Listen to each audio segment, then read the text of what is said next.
Hi hello welcome. நான் உங்கள் அச்சம் தவிர சிவராம். இது science book series 6th standard unit 1 second lesson விசையும் இயக்கமும். ஒரு சின்ன குவேட்ஸ் பார்த்துட்டு லெசனுக்குள்ளே போவோம். ஒன்றும் இல்லை, அதாவது இப்போ குவாரண்டைன் டேஸுக்கு ஏற்ற மாதிரி படிக்க முடியலை அந்த மாதிரி ஃபீல் பண்ணுறவங்களுக்காக உன் இலக்கை நோக்கி ஓடு, முடியாவிட்டால் உன் இலக்கை நோக்கி நடந்து செல், அதுவும் முடியாவிட்டால் உன் இலக்கை நோக்கி தவழ்ந்து செல், ஆடால்ஃப் ஹிட்லர் சொல்லியிருக்காரு. அதே மாதிரி தான் என்ன நடந்தாலும் நம்ம இலக்கை நோக்கியே பயணிச்சுக்கிட்டே இருப்போம். சரி வாங்க லெசனுக்குள்ளே போவோம். விசையும் இயக்கமும். இதில் வந்து எப்படியெல்லாம் வந்து இயக்கம் நடக்குது அப்படின்னும் அப்புறம் விசையை பற்றியும் சொல்லியிருக்காங்க. விசைனா என்னென்னு இந்த அறிமுகத்தில் கீழே இருக்கிற 2 பாயிண்ட்டை பாருங்கள். அதாவது என்னென்னா, கீழே தள்ளுதல் அல்லது இழுத்தல் என ஏதேனும் ஒரு வழியில் தான் விசையில் வந்து செய்யப்படுது அப்படின்னு சொல்லியிருக்காங்க. விசைனா என்ன அப்படின்னு சொல்லியிருக்காங்க. இதெல்லாம் சும்மா எக்ஸாம்பிள் மாதிரி சொல்லி அந்த ஒரு பேர் கொடுத்து புக்கு வந்து நகர்தா இல்லையா, மேஜையில் இருக்கிற புக்கை தள்ளுனா நகரும் அந்த மாதிரி சொல்லியிருக்காங்க. இதெல்லாம் ஒவ்வொரு வகையிலையும் வந்து இயக்கம் நடக்குது அப்படின்னு சொல்லி என்னென்ன இயக்கம் அப்படின்ற மாதிரி படம் போட்டு காமிச்சிருக்காங்க. அடுத்து இந்த பேரெல்லாம் இதெல்லாம் எதுவும் இல்லை, இந்த இதை பார்த்துக்கோங்க. அதாவது இயங்கும் படகில் உள்ள மனிதன் ஆற்றின் கரையை பொறுத்தவரை இயக்க நிலையில் உள்ளான், படகினை பொறுத்தவரை ஓய்வு நிலையில் உள்ளான். இதையும் பார்த்துக்கோங்க. அப்புறம் இந்த பாக்ஸ் பார்த்துக்கோங்க. காலத்தை பொறுத்து ஒரு பொருள் தனது நிலையை மாற்றிக்கொள்வதையும் இயக்கம் எனவும், தனது நிலையை மாற்றிக்கொள்ளாமல் ஒரே இடத்தில் இருப்பதை ஓய்வு நிலை எனவும் நாம் கூறலாம் அப்படின்னு சொல்லியிருக்காங்க. இது முக்கியம். இந்த பாக்ஸில் வந்து இந்த பஸ்ஸில் வந்து ஒரு பையனும் ஒரு பொண்ணும் 2 பேர் நிற்கிறாங்க, பாபு மோகன்னு. அவங்கள பஸ் ஸ்டாண்டில் நிற்கிறாங்க அப்படி இப்படின்னு கதை சொல்லியிருக்காங்க. இந்த நம்ம முன்னாடி பார்த்த மாதிரி, அதாவது பஸ் இயக்கத்தில் இருக்குது, அவங்க வந்து ஓய்வு நிலையில் இருக்காங்க உள்ள அப்படின்னு சொல்லி அதை வந்து பிக்சர் பண்ணி கொடுத்துருக்காங்க, வேற ஒன்றும் இல்லை.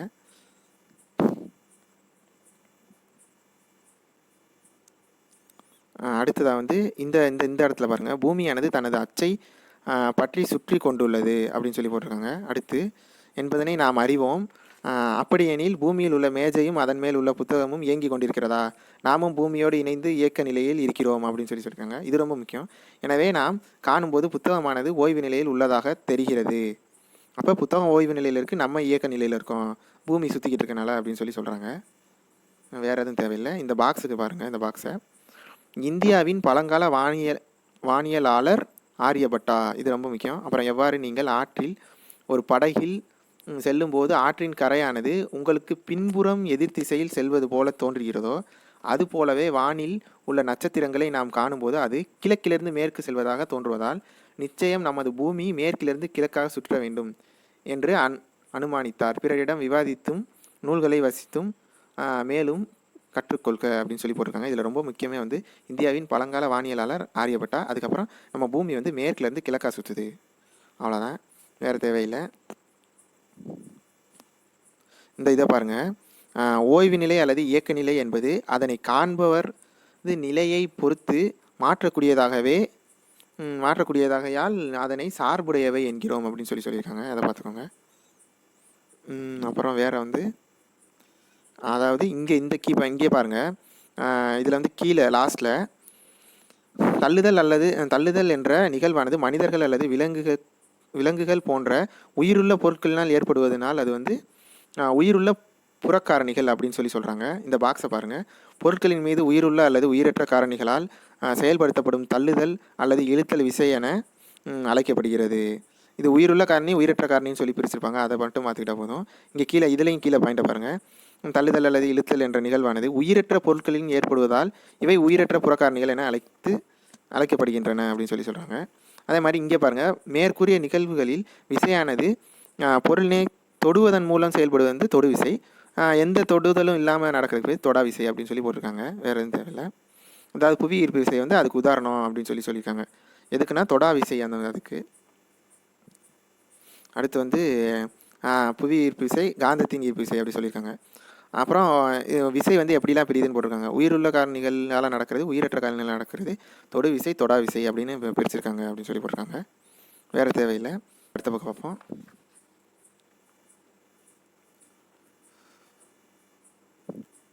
இங்கே பாருங்கள், ஒரு பொருள் மீது விசையானது செயல்படுத்தும் போது பொருளின் வேகமும் அதன் திசையும் மாற்றமடைகிறது அப்படின்னு சொல்லியிருக்காங்க. இதை பார்த்துக்கோங்க. இந்த பாயிண்ட் மட்டும்தான் ரொம்ப முக்கியம். மேபி கூற்றுல வரலாம். ஒரு பொருளின் மீது செயற்படுத்தப்படும் விசையானது பொருளின் அளவினை மாற்றக்கூடியதாகவும் இருக்கிறது அப்படின்னு சொல்கிறாங்க. இதெல்லாம் நல்லா யோசித்து பாருங்கள். அதாவது இப்போ கம்ப்ரெஸ் பண்ணுறோன்னு வைங்களேன், நம்ம ப்ரெஷர் கொடுத்து ஃபோர்ஸ் கொடுக்குறோன்னா ஒரு பொருள் வந்து லேசாக உடையலாம் இல்லை மாறலாம் அந்த மாதிரி. அதே மாதிரி திசை திரும்புறது அப்படின்னா பாலை வந்து பேட்டால் அடிக்கிறாங்க, அதான் அந்த எக்ஸாம்பிள் கொடுத்துருக்காங்க. அதை வந்து நம்ம ஃபோர்ஸ் கொடுக்குறனால வேறு பக்கத்து திசையில் போகிறத வந்து திசை மாறுகிறது அப்படின்னு சொல்லியிருக்காங்க. அதே மாதிரி பொருள் நகரும் திசைக்கு எதிர் திசையில் செயல்படுத்தப்படும் போது அது பொருளின் வேகத்தினை குறைக்கிறது அல்லது பொருளின் இயக்கத்தினை நிறுத்துகிறது அப்படின்னு சொல்கிறாங்க.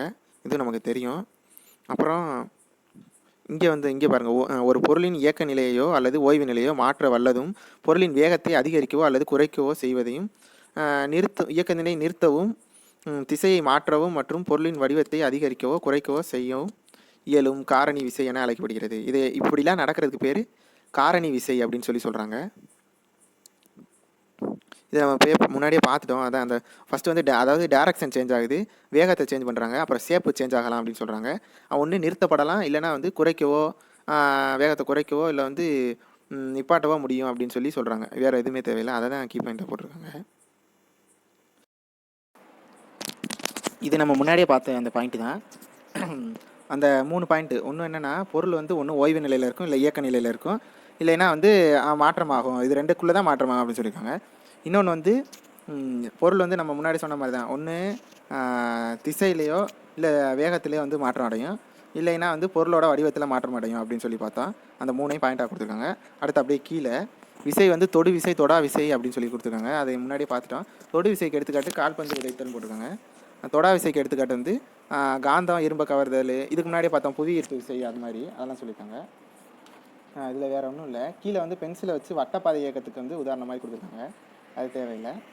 அடுத்து கீழே பார்ப்போம். அடுத்த பேஜில் வந்து மொத்தம் வந்து எத்தனை இயக்கம் இருக்குது, என்னென்ன இயக்கம் இருக்குது அப்படின்னு சொல்லி கொடுத்துருக்காங்க.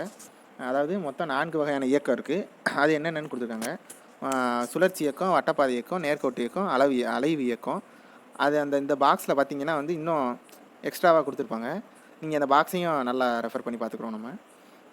அதாவது விமானமோ இல்லைனா வந்து பேப்பர் ராக்கெட்டோ வந்து வளைவு பாதை இயக்கத்தில் தான் போகும் அப்படின்னு சொல்லி போட்டிருக்காங்க. அதை நல்லா நோட் பண்ணிக்கணும். அப்புறம் வேகமும் அதுக்கப்புறம் பாருங்கள் இருக்கும். காகிதம் முன்னோக்கி நகரும் அதே வேளையில் அதன் திசையும் தொடர்ந்து மாற்றத்திற்கு உட்படுத்துகிறது அப்படின்னு சொல்லி கொடுத்துருக்காங்க. இது தேவையில்லை. அப்படியே நேராக வந்து இங்கே பார்த்துருவோம். இந்த பாக்ஸுக்கு வந்துடுங்க. அதுதான் ரொம்ப முக்கியம்.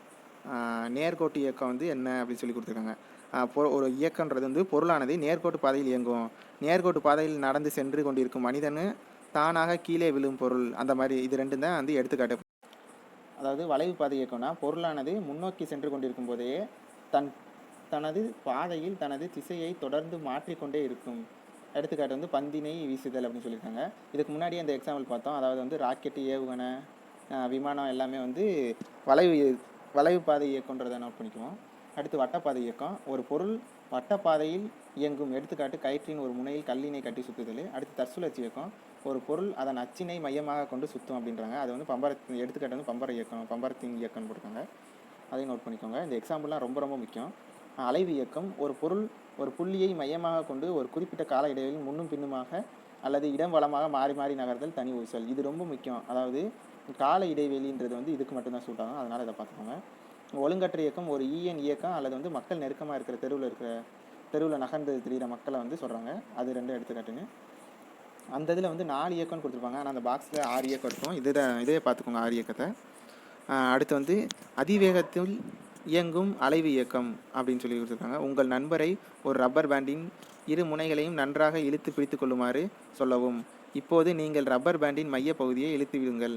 இப்போது அலைவானது அதிக வேகத்தில் நடைபெறுவதை காண்கிறீர்களா? இதோட வந்து இந்த இதுக்குள்ளே இருக்கிற பாக்ஸை பார்த்துக்கோங்க. அது ஒன்றும் இல்லை.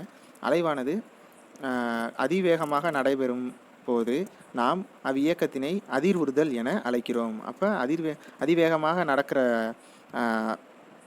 நடக்கிறத தான் வந்து அதிர்வுறுதல் அப்படின்னு சொல்கிறாங்க. அடுத்ததை பார்ப்போம். இது வந்து ஒவ்வொரு இயக்கத்துக்கும் வந்து இந்த பாக்ஸில் கொடுத்துருக்காங்க என்னென்ன எப்படிலாம் அப்படின்னு சொல்லி எக்ஸாம்பிள் மாதிரி அந்த தேனியை வச்சு. ஃபஸ்ட்டு வந்து நேர்கோட்டு இயக்கம், ரெண்டாவது வந்து வளைவு பாதை இயக்கம், அடுத்து வந்து வட்டப்பாதை இயக்கம், அடுத்து வந்து இது ஒழுங்கற்ற இயக்கம், இதுவுமே வந்து வளைவு பாதை இயக்கத்தில் தான் வரும். அடுத்து பார்ப்போம். இவங்க கொடுத்துருக்கத பார்த்தீங்களா, இது வந்து வளைவு பாதை வராது. அதாவது வந்து இது வந்து அலைவு இயக்கம். ஏன்னா ஃபஸ்ட் ஆரோ வந்து போகுது பாருங்கள், ரெண்டாவது ஆரோ வந்து இங்கிட்டு வருது. அப்போனா வந்து ரிவர்ஸ் ரியாக்ஷன் மாதிரி காட்டியிருக்காங்க. அதாவது தனி ஊசல் மாதிரி இங்கே போய் வருது அப்படின்னு சொல்லி. அடுத்து இங்கே பாருங்கள், இதெல்லாம் ரொம்ப முக்கியம், இதெல்லாம் பார்த்து வச்சுக்கோங்க. 100 மீட்டர் ஓட்டப்பந்தயத்தில் ஓடும் வீரன் வந்து நேர்கோட்டு இயக்கம். மரத்திலிருந்து தானாக விழும் தேங்காய் வந்து நேர்கோட்டு இயக்கம். கேரம் விளையாடும் காய்களில் இருக்கும் இயக்கம் வந்து கண்டிப்பாக வந்து ஒழுங்கற்ற இயக்கம். கொசுக்கள் அல்லது ஈக்களின் இயக்கம் ஒழுங்கற்ற இயக்கம். இதய துடிப்பு வந்து கால இடைவெளினால் அலைவு இயக்கமாக இருக்கலாம். ஊஞ்சலில் ஆடும் குழந்தையின் இயக்கம் வந்து அலைவு இயக்கம். கடிகார முட்களின் இயக்கம் வந்து வளைவு பாதை இயக்கம். யானை தனது காதுகளை அசைத்தல் வந்து அலைவு இயக்கம். குறிப்பிட்ட கோணத்தில் வீசப்படும் கல் வளைவு பாதை இயக்கம். கூட்டம் மிகுந்த கடைத்தெருக்களில் மக்களின் இயக்கம் ஒழுங்கற்ற இயக்கம். அடுத்த பக்கத்தில் பார்ப்போம். வட்ட வடிவ தடகள பாதையின் ஓட்டப்பந்தய வீரரின் இயக்கம் வட்டப்பாதை இயக்கம்.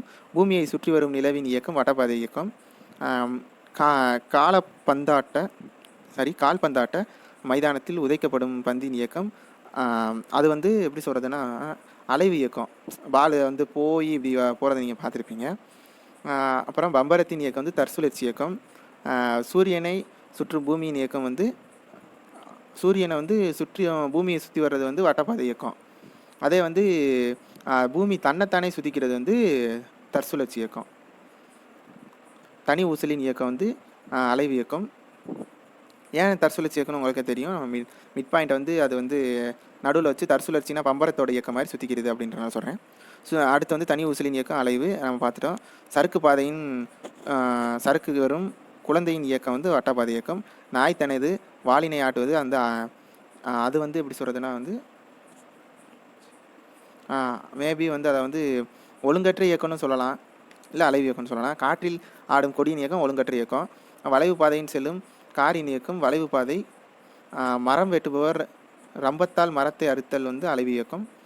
நீர் அலைகளின் இயக்கம் வந்து வளைவு பாதை இயக்கம். மருத்துவரின் ஊசியில் பிஸ்டனின் இயக்கம் வந்து நேர்கோட்டு இயக்கம். குதிக்கும் பந்தின் இயக்கம் வந்து வளைவு பாதை இயக்கம் அப்படின்னு சொல்லி ஒழுங்கற்ற இயக்கம்னு கூட அதை சொல்லலாம். ஒரு நாளில் இங்கே கீழே பாருங்கள், அடுத்து வளைவு பாதை இயக்கம் இதெல்லாம் பார்த்துக்கோங்க வரிசையாக. இங்கே கீழே பாருங்கள், இங்கே இந்த பேரால் ஒன்றும் இல்லை. அதாவது ஒரு நாளில் வந்து 2 முறை வந்து கடிகாரம் சுற்றும் அப்படின்னு சொல்லி அந்த கடிகார முள் வந்து சந்திக்கும் சுற்றி வரும் அப்படின்னு சொல்லி சொல்கிறாங்க. அடுத்து வந்து கீழே பாருங்கள், அந்த சந்திக்கிறது வந்து 22 தடவை. அது இதில் கொடுக்கல, நான் சொல்கிறேன். ஆனால் வந்து இதை பாருங்கள், இது வந்து ஒரு நாளில் வந்து 2 முறை வந்து கடிகாரம் சுற்றும் கடிகார முள் அப்படின்னு சொல்லியிருக்காங்க.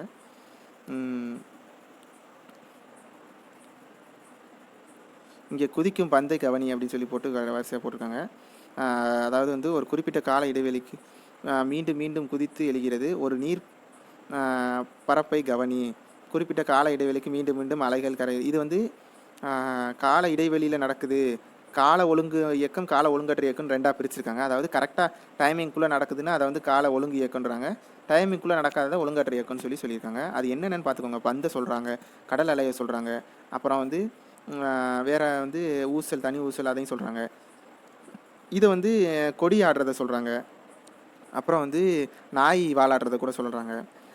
இது ரொம்ப முக்கியம் இந்த பாக்ஸு. அலைவு இயக்கம் அனைத்துமே கால ஒழுங்கு இயக்கமாக அமையும், ஆனால் அனைத்து கால ஒழுங்கு இயக்கமும் அலைவு இயக்கம் அல்ல அப்படின்னு சொல்லியிருக்காங்க. அப்புறம் புவியை சுற்றிய நிலவின் இயக்கம் வந்து கால ஒழுங்கு இயக்கமாகும், ஆனால் அலைவு இயக்கம் அல்ல. புரியுதா உங்களுக்கு? நல்லா நோட் பண்ணிக்கோங்க. இது அலைவுனா டிங் டாங்னு போகலை, ஆனால் வந்து அது வந்து கரெக்டாக வந்து கால ஒழுங்கு இயக்கமாக தான் சுற்றி வருது அப்படின்னு சொல்லி சொல்கிறாங்க. அடுத்ததை பார்ப்போம். அடுத்து வந்து இந்த இது வந்து இந்த இதில் ஒன்றும் இல்லை. வேறு குழந்தைகள் இருக்கும் காலங்கள் ஒழுங்கற்று இருக்குன்னு இருக்காங்க. இதை பாருங்கள், இதில் வந்து என்னென்னா சராசரி வேகன்ற ப்ராப்ளம் மாதிரி கொடுத்துருக்காங்க. 120 கிலோமீட்டர் வந்து 2 மணி நேரத்தில் போயிடுவாங்க. இவங்க வந்து 200 கிலோமீட்டர் வந்து 4 மணி நேரத்தில் போகிறாங்க. லாரி வந்து 300 கிலோமீட்டர் வந்து 5 மணி நேரத்தில் போகிறாங்கன்னு. இதை வந்து நம்ம டிவைட் பண்ணி கரெக்டாக ஃபார்முலா படி போடணும். அதை உங்களுக்கே தெரியும். அதாவது speed equal to distance by time அந்த ஃபார்முலாவை வந்து போட்டாலே போதும். அதை வச்சே போட சொல்லியிருக்காங்க. இது வந்து மகிழுந்துன்றது வந்து 80 கிலோமீட்டரில் போகுது அப்படின்னா 80 கிலோமீட்டர் பெர் ஹாரில் போகுது அப்படின்னு சொல்கிறாங்க. 160/2 போட்டிருக்காங்க, அதாவது 2 மணி நேரத்துக்காக. அதே மாதிரி தான் கீழே இருக்கிறதுக்கு வந்து பேருந்து வந்து 200/4, அதாவது 4 ஹார்ஸ்க்கு 200 கிலோமீட்டர்னால 50 கிலோமீட்டர் வந்து ஒரு ஹாருக்கு போகுது அப்படின்னு சொல்லி போட்டிருக்காங்க. அடுத்து ட்ரக்கு வந்து 300 km/5 60 கிலோமீட்டர் பெர் ஹார் போகுது. அப்போ எது வேகமாக போகுதுன்னா மகிழுந்து, ஸ்லோவாக போகிறது வந்து பேருந்து அப்படின்னு சொல்லியிருக்காங்க. அதான் இது ரொம்ப முக்கியம். இது வந்து ஃபார்முலா அதை தான் போட்டிருக்காங்க. அதாவது சராசரி வேகம் equal to distance by time. இதை வந்து நம்ம மாற்றி மாற்றி எதை வேணாலும் கண்டுபிடிக்கிறதுக்காக ஃபார்முலாவை வந்து எக்ஸிக்யூட் பண்ணிக்கலாம். அடுத்து இது வந்து 1 மணி நேரத்தில் வந்து 300 கிலோமீட்டர் தொலைவையும் கடக்கும்போது அதனுடைய வேகம் 300 கிலோமீட்டர் பெர் மணி என்றும் சொல்கிறோம். 300 கிலோமீட்டர் பெர் ஹார்னு கூட சொல்லலாம் அப்படின்னு சொல்லியிருக்காங்க. அடுத்து வந்து இந்த இதில் வந்து இதுதான் ரொம்ப முக்கியம். சராசரி வேகம் equal to distance by time, அதை மட்டும் பார்த்துக்கிட்டா போதும், வேறு ஒன்றும் இல்லை. இதில் இந்த சம்மை வந்து நம்ம ஏற்கனவே போட்டதை வந்து சொன்னதை அவங்க போட்டு பண்ணியிருக்காங்க. இதை வந்து அலகு மீட்டர் வினாடி அப்படின்னு சொல்லலாம், அதன் அலகை அப்படின்னு சொல்கிறாங்க. மீட்டர் வினாடினா M/S அல்ல மீட்டர் செகண்ட் -1 பவர் -1 கூட சொல்லலாம், அப்படின்னு சொல்லலாம், இப்படியும் சொல்லலாம். இதை வந்து கிலோமீட்டர் பெர் ஹார்னு சொல்லலாம், இல்லை மீட்டர் பெர் செகண்ட்னு சொல்லலாம், இல்லை சென்டிமீட்டர் பெர் செகண்ட்னு கூட சொல்லலாம் சில நேரத்தில் அப்படின்னு சொல்லியிருக்காங்க. ஆனால் இடகுப்படி மீட்டர் பெர் செகண்ட் தான் சொல்லணும், அல்லது MS-1 அப்படி MS பவர் -1 அப்படின்னு சொல்லலாம் அப்படின்னு சொல்கிறாங்க. இதே தான், அதே சம தான். 150 மீட்டர் தொலைவில் என்ன 10 வினாடியில் கடந்தால் அதன் சராசரி வேகம் எவ்வளவுன்னு பூனைக்காக கேட்டிருக்காங்க. 150/10, அப்போ 15 மீட்டர் பெர் செகண்டு. அடுத்து வந்து பிரியா தனது மிதிவண்டியில் 2 மணி நேரத்தில் 40 கிலோமீட்டர் தூரம் பயணம் செய்ததால் அவருடைய சராசரி வேகம் என்னன்னு கேட்டிருக்காங்க. அதே தான் 40/2 = 20 கிலோமீட்டர் பெர் ஹார், அவ்வளோதான். அடுத்து இதிலலாம் வேறு ஒன்றும் இல்லைங்க.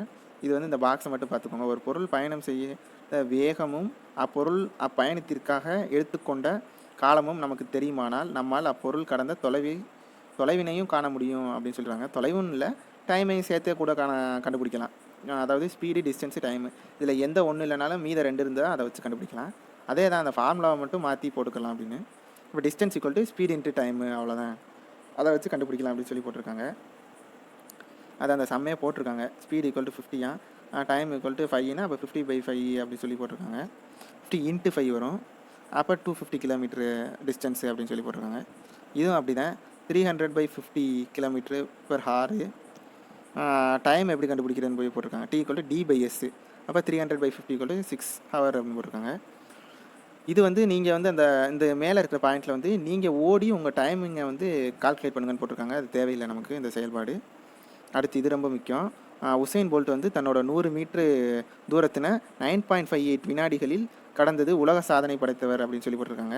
இதை விட அதிகமாக ஓடினா நீங்கள் ஒலிம்பிக்கில் தங்கப்பதக்கம் வாங்கலாம்னு சொல்லி போட்டிருக்காங்க. தேவையில்லை, இது மட்டும் முக்கியம். 100 மீட்ரு 9.58. அதே மாதிரி தரையில் வாழும் விலங்குகளில் சிறுத்தையின் சராசரி வேகம் வந்து 112 கிலோமீட்டர் பெர் ஹார். இதுவும் ரொம்ப முக்கியம், மிக வேகமான விலங்கு அப்படின்னு. அடுத்து இது வந்து நீங்கள் 10 கிலோமீட்டர் தொலைவினை 2 மணி நேரத்தில் கடந்தால் உங்களுடைய வேக மணிக்கு எவ்வளோன்னு கேட்டிருக்காங்க. 5 கிலோமீட்ரு, 10/2. அடுத்து வந்து 15 கிலோமீட்டர் வந்து ½ அன் ஹவர்னா அப்போ 1 மணி நேரத்துக்கு எவ்வளோன்னு கேட்டிருக்காங்க. அப்போ ½ அன் ஹவர்னா 15னா இன்னொரு ½ சேர்த்துக்கிட்டோன்னா போதும், அப்போ 30 கிலோமீட்டர் பெர் ஹாரு. அடுத்தது வந்து இதே தான் கேட்டிருக்காங்க, வேக மணிக்கு எத்தனை, ரெண்டுமே ஒரே ஆன்சர் தான். நீங்கள் மணிக்கு 20 கிலோமீட்டர் வேகத்தில் 2 மணி நேரத்தில் வேகமாக ஓடினால் நீங்கள் கடந்த தொலைவு எவ்வளோன்னு கேட்காங்க. 10 கிலோமீட்ரு. இப்போ 20 கிலோமீட்டர் வேகத்தை 2 மணி நேரத்தில், அப்போ 1 ஹவருக்கு வந்து 10 கிலோமீட்டர், அவ்வளோதான். அப்புறம் இது இதில் சீரான இயக்கம், சீரற்ற இயக்கம் கொடுத்துருக்காங்கன்னு சொன்னேன். அதில் என்னென்னா பஸ்ஸு வந்து சீரற்ற இயக்கம், அதாக சீராக ஒரே வேகத்தில் செல்லலை.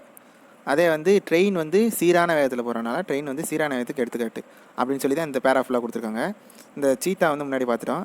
இந்த பாக்ஸை மட்டும் பாருங்கள், இதில் தான் நல்லா தெளிவாக கொடுத்துருக்காங்க. சீரான இயக்கம்னா சீரற்ற இயக்கம் என்னென்னு. குறிப்பிட்ட கால இடைவெளியில் சீரான வேகத்தில் இயங்கும் பொருளின் இயக்கத்தினை நாம் சீரான இயக்கம்ன்றோம். மாறுபட்ட வேகங்களில் இயங்கும் பொருளின் இயக்கத்தை வந்து நாம் சீரற்ற இயக்கம்னு சொல்கிறோம், அவ்வளோதான். அடுத்து வந்து கூட்டு இயக்கம்னா 2 இயக்கம் ஒன்றா செயல்படுறது. இந்த இதிலே கொடுத்துருக்காங்க, ஒன்று நேர்கோட்டு இயக்கம், இன்னும் வட்டப்பாதை இயக்கம். அப்போ சைக்கிள் வந்து நேர்கோட்டு இயக்கம் வட்டப்பாதை இயக்கமும் சேர்ந்தது அப்படின்னு சொல்லி.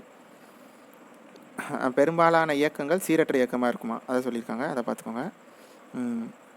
அடுத்து வந்து இயக்கம்ன்றது என்னென்ன வகையாக எப்படிலாம் பிரியுது அப்படின்னு சொல்லியிருக்காங்க. இயங்கும் பாதையின் அடிப்படையில் வந்து நேர்கோட்டு இயக்கம், வளைவு பாதை இயக்கம், வட்டப்பாதை இயக்கம், தற்சுழற்சி இயக்கம், வளைவு இயக்கம், ஒழுங்கற்ற இயக்கம், இது பார்த்துட்டோம். அடுத்து கால இடைவெளி அடிப்படையில் கால ஒழுங்கு இயக்கம், கால ஒழுங்கற்ற இயக்கம், இதுவும் பார்த்துட்டோம். சீரான வேகத்தின் அடிப்படையில் சீரான இயக்கம், சீரற்ற இயக்கம்னு இதையும் பார்த்துட்டோம். அடுத்து வந்து இங்கே பார்ப்போம், இதில் வேறு எதுவும் இல்லை. தற்சுழற்சி, இந்த மிதிவண்டியில் வந்து என்ன போட்டிருக்காங்க, சக்கரமானது தன் அச்சினை பற்றி சுழல்வதில் தற்சுழற்சி இயக்கத்தையும் நேர்கோட்டு இயக்கத்தையும் சேர்த்து போகுது அப்படின்னு சொல்லி சொல்கிறாங்க. தற்சுழற்சி நேர்கோட்டு தான் சைக்கிள், அப்போ அதான் ரெண்டும் சேர்ந்தது தான் கூட்டு இயக்கம். இயக்கத்தினின் வகைகளை இனம் கண்டு நிரப்புங்கள் அப்படின்னு சொல்லி சொல்கிறாங்க. தையல் ஊசியின் இயக்கம் வந்து இப்போ மேலையும் கீழையும் போய் வருது, அப்போ அலைவு பாதை இயக்கம். அப்புறம் சக்கரத்தின் இயக்கம் வந்து வட்டப்பாதை இயக்கம்.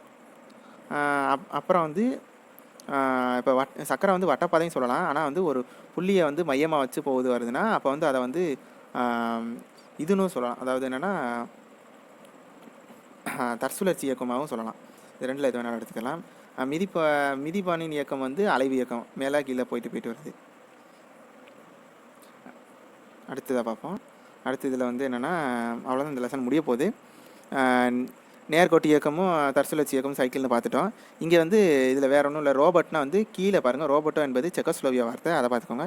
இது வந்து ரோபாட்ன்ற வார்த்தையிலேருந்து உருவாக்கப்பட்டதான். அடுத்து கீழே இதன் பொருள் உத்தரவுக்கு படிந்த ஊழியர் என்பதாகும். ரோபாட்டிக்ஸ் என்பது ரோபாட்டுகளை பற்றி படிக்கும் அறிவியல் பதிவாகும். இதை பார்த்துக்கோங்க. அடுத்து மேலே வாங்க. அடுத்து கண் அறுவை சிகிச்சைக்கெல்லாம் பயன்படுதுன்னு போட்டிருக்காங்க, அந்த லைனை பாருங்கள். அடுத்து கீழே வந்து ஒரு மகிழுந்தனை வடிவமைப்பதிலும் இயலும் செயற்கை நுண்ணறிவினை பயன்படுத்தி ரோபாட்டுகள் வந்து தங்கள் அடுத்தடுத்து செயல்களை வந்து செய்யுது அப்படின்னு சொல்லி போட்டிருக்காங்க. செயற்கை நுண்ணறிவுகள் இது வந்து 4 கால் ரோபோ இராணுவத்தில் பயன்படுது அப்படின்னு போட்டிருக்காங்க. அடுத்து கீழே ரோபாட்டுகள் உணர்வு திறன் மின்னணு உணர்விகள், அந்த மின்னணு உணர்விகள் தான் கண்களாகவும் காதுகளாகவும் செயல்படுது அப்படின்னு சொல்லியிருக்காங்க. அதை பார்த்துக்கோங்க. கீழே வந்து கேமராவானது, இரட்டை கேமராவானது உலகம் பற்றி முப்பரிமாண பிம்பத்தை கொடுக்குது அதுக்கு அப்படின்னு சொல்கிறாங்க. மைக்ரோஃபோன்கள் வந்து ஒலியை உணர உதவுகின்றன அப்படின்னு சொல்லி கொடுத்துருக்காங்க. வேறு எதுவும் இல்லை கீழே. அடுத்து இங்கே வந்து அதனுடன் இணைக்கப்பட்ட கணிப்பொறி ரேடியோ அலைகளை பரிமாற்றம் மூலம் செய்திகளை அனுப்ப பெறவும் உதவுகின்றன. அப்போ அந்த கம்ப்யூட்டர் வந்து ரேடியோ வேவ்ஸை வந்து அதுக்கு பாஸ் பண்ணி இன்ஃபர்மேஷன் கொடுக்குது செய்ய சொல்லி அப்படின்னு சொல்கிறாங்க. அடுத்து இது தேவையில்லை, இது வந்து சும்மா ரோபோட்டுகள் எங்கெங்கே பயன்படுது, ஆனால் வந்து சிந்திக்க இயலும், ஆனால் அதுக்கு ஏன் சிந்திக்கிறோன்றது தெரியாதுன்னு சொல்லி தான் அந்த பேராஃபில் கொடுத்துருக்காங்க. செயற்கை நுண்ணறிவுனா என்னென்னு கொடுத்துருக்காங்க. அதில் 3 பாயிண்ட் மேலே இருக்கிற அந்த 3 லைன் தான் முக்கியம். செயற்கை நுண்ணறிவுன்றது மனித மூளையை போன்றது, சிந்திக்கும் வகையில் கணினியை வந்து செயல்பாடுகளை உருவாக்குவதும் ஆகும் அப்படின்னு சொல்லி அதை வச்சு தான் ரோபாட் இயங்குதுன்னு சொல்லியிருக்காங்க. நானோ ரோபாட்டிக்ஸ் வந்து அல்லது நானோ ரோபாட்ஸ் அப்படின்னு சொல்கிறாங்க. இது வந்து இன்னி ஃப்யூச்சரில் வந்து பெரிய வரவேற்பு இருக்குது அப்படின்னு சொல்லி, அது என்னென்னா வந்து ரத்த ஓட்டத்தில் வந்து நானோ பாட்டுகளை வந்து செலுத்துவதன் மூலம் எளிய முறையில் வந்து கேன்சர்லாம் வந்து ஈஸியாக கேன்சர் செல்லை மட்டும் தனியாக நீக்கிடலாம் அப்படின்னு சொல்லி போட்டிருக்காங்க. வேறு ஒன்றுமே இல்லை நானோ ரோபாட்டு. வேறு வந்து இது வந்து சுருக்கம், அவ்வளோதான், இந்த லெசன் முடிஞ்சிருச்சு. இயக்கம் மற்றும் ஓய்வு ஆகியவை ஒன்றுக்கொன்று சார்புள்ளவை. இயக்கமும் ஓய்வும் மட்டும்தான் மாற்றம் ஆகிக்கிட்டே இருக்கும் அப்படின்னு சொல்லி பார்த்தோம்.